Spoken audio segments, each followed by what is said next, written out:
Good morning everyone. Praise the lord. ఈరోజు దేవుని వాక్యము, శోధన సహించువాడు ధన్యుడు. యాకోబు 1వ అధ్యాయము 12వ వచనము.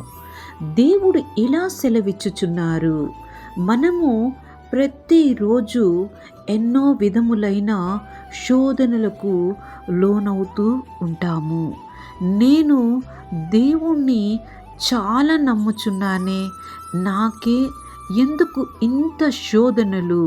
ప్రతిరోజు బైబిల్ చదువుతూ ఉన్నా, ప్రార్థన చేస్తూ ఉన్నా, అయినా నాకు ఎందుకు ఇన్ని కష్టాలు అని బాధపడుచున్నావా? బాధపడకుడి. ప్రభువు తన బిడ్డలని మాత్రమే శోధిస్తారు. శోధించిన తరువాత మొదట ఆశీర్వదించినంత కంటే మరి అధికముగా ఆశీర్వదించెదను అని మన తండ్రి సెలవిచ్చుచున్నారు. కనుక దేని గూర్చి భయపడకుడి.